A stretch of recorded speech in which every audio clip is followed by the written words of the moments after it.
आता बघूयात महत्त्वाच्या 9 बातम्या। राज ठाकरे यांच्याकडून पावसामुळे पुण्यातील लिंबजनगरमध्ये झालेल्या नुकसानीची पाहणी। सरकारनं नुकसान भरून दिलं पाहिजे, राज ठाकरेंची प्रतिक्रिया।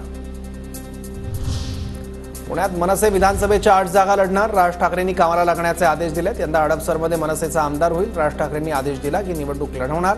मनसेचे पुणे शहराध्यक्ष साईनाथ बाबर यांची माहिती। मनसेच्या साईनाथ बाबर यांचा हडपसर विधानसभा मतदारसंघावर दावा। व्हॉट्सअप स्टेटस ठेवत साईनाथ बाबर यांच्याकडून विधानसभेची तयारी सुरू। मनसे अध्यक्ष राज ठाकरेंचं वरळी विधानसभेकडे लक्ष। वरळीतील नागरिकांशी राज ठाकरेंचा संवाद।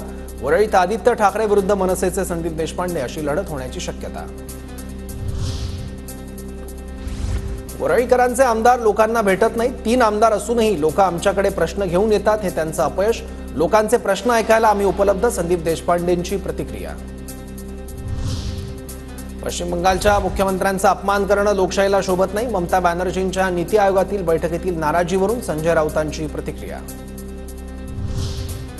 मोदी सरकार आल्यावर शहांवरील खटले मागे घेतले, खोटं बोलू नका, राऊतांचा पियुष गोयल यांच्यावर निशाणा। गोयल यांच्यावर काय आरोप आहेत बोलायला लावू नका असा इशारा।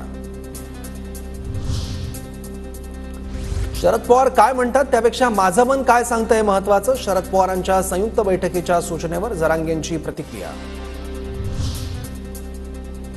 राज्यात आमचेही अनेक उमेदवार पडले, पण आम्ही जातीवाद केला नाही, पराभव मान्य केला। पंकजा मुंडे यांनी जातीवाद बंद करून गोरगरिबांना सोबत घेऊन चालावं, त्यांना शुभेच्छा असतील, मनोज जरांगेंचं वक्तव्य।